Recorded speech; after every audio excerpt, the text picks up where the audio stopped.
आज कह दिया बीजेपी ने कि तिहाड़ इंतजार कर रहा है मोहिबुल्लाह नदवी का, लेकिन यही नहीं, सोने पे सुहागा कैसे होता है वो एसटी हसन का बयान दिखाता है। अब आप किस मुंह से ये कहिएगा कि हम तो मुसलमानों के खिलाफ साजिश से बता ही नहीं रहे?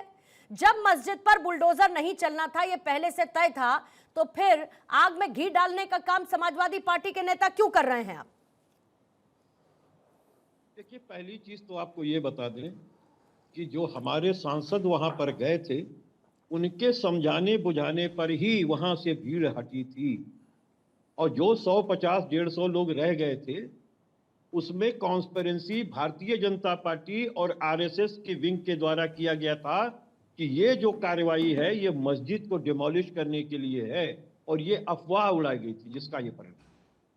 दूसरी बात मैं आपको पूछना चाहता हूं, एडमिनिस्ट्रेटिव लॉ इस बात को बहुत क्लियर कहता है कि अगर कोर्ट का कोई आदेश है जिसमें उसने युक्त समय के अंदर 3 महीने का समय दिया था अतिक्रमण को हटाने का, तो मिडनाइट के बाद ही अतिक्रमण हटाने के लिए अगर आप गए थे, युक्त कारण का कोई नोटिस चस्पा किया था? मैं कानून के ऊपर से पूछ, क्योंकि एक प्रवक्ता के साथ मैं एक एडवोकेट भी हूं, मुझे जानने का हक है, क्योंकि विधि से देश चलेगा, अपनी मनमानी से नहीं चलेगा। और मैं एक बात ये पूछना चाहता हूं कि जो ऑर्डर्स का जिस्ट है वो ये है कि तुर्कमान गेट के पास अतिक्रमण हटाए जाएं, ये है। उसमें पार्ट ऑफ मस्जिद की चहारदीवारी है या नहीं है, उसका कोई नक्शा नजरी प्रशासन के पास नहीं। और बहुत तसल्ली से इसलिए कह रहा हूं कि हमारे मित्र आरपी सिंह जी एक अच्छे और विद्वान प्रवक्ता हैं, जरा वो बताएंगे कि कम से कम अगर कोर्ट ने आदेश दिया था तो वो नक्शा नजरी भी तो दिया होगा कि क्या क्या अतिक्रमण है, या खाली ये कह दिया था कि जाओ अतिक्रमण हटाओ तो हमने सब हटा दिया। तो और वो जो बाउंड्री है, क्या उसको मस्जिद का पार्ट मानेंगे या नहीं मानेंगे?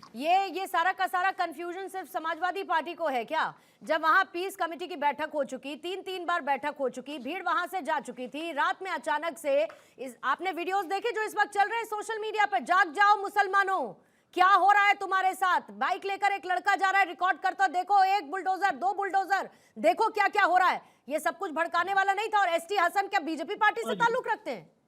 एसटी हसन बीजेपी पार्टी से ताल्लुक रखते हैं। मोहिबुल्लाह नदवी, सर आप नोटिस की इतनी बात कर रहे, कपीश श्रीवास्तव, नोटिस तो गया है ना नदवी को भी, पूछताछ के लिए बुलाया जाएगा ना उनको, फिर तो नोटिस इधर भी नोटिस उधर भी। वो कौन सी बड़ी बात है भाई? विधि की प्रक्रिया है, विधि की नहीं तो ये कंफ्यूजन सिर्फ आप ही को क्यों है सर? तो जब सारी चीजें क्लियर थी तो कैसे हुआ ये सब? पूर्णिमा जी सुन तो ले, प्रश्न कर लिया, अब सुन ले, हम तो आपको विधिता जवाब दे रहे हैं। कंफ्यूजन अगर किसी को है तो यहाँ पर जो भारतीय जनता पार्टी और आरएसएस के लोग हैं उनको समझना चाहिए। कंफ्यूजन हम लोग को नहीं, हम लोग तो जा करके वहां शांत करा के हट गए, लेकर के भीड़ काट दिया गया। ये जो आप कह रही हैं कि जो लड़का मोटरसाइकिल से जा रहा था, ये 1 जा रहा है, 50 जा रहा है, ये आप कैसे जान लें कि कौन है? क्या उसका नाम आ गया अन्वेषण के बाद? दूसरी चीज, अभी 6 महीने 8 साल भर पहले की बात है, अयोध्या के अंदर 30 हिंदू लड़के जो है वो मुस्लिम टोपी पहन करके और चस्पा करते हुए पकड़े गए थे। यूपी पुलिस ने ही उनको चालान करने का काम किया था, मस्जिद कमेटी ने इस बात की सूचना उत्तर प्रदेश पुलिस को दी थी। तो this is the matter of investigation, इसको आने दीजिए। कंफ्यूज हम नहीं है, कंफ्यूज तो हमारी भाजपा और भाजपा की सरकार है आपके पास और हमारा प्रशासन है कि मुझे सिर्फ एक बात का जवाब दे दीजिए, एसटी हसन के बयान की समाजवादी पार्टी निंदा करती है या नहीं करती है? एसटी हसन साहब ने ऐसा क्या बयान दे दिया? एसटी हसन ने कह दिया एक तरफा मुस्लिमों के खिलाफ साजिश है ये। बिल्कुल सही बात है। कैसे? अगर ये साजिश, बता तो रहे हैं। अच्छा ये बताइए, अयोध्या के अंदर जो विवादित ढांचा ढाया गया, वो ढाया गया ना, वहां पे भी तो स्टे था। और फैसला किसका था?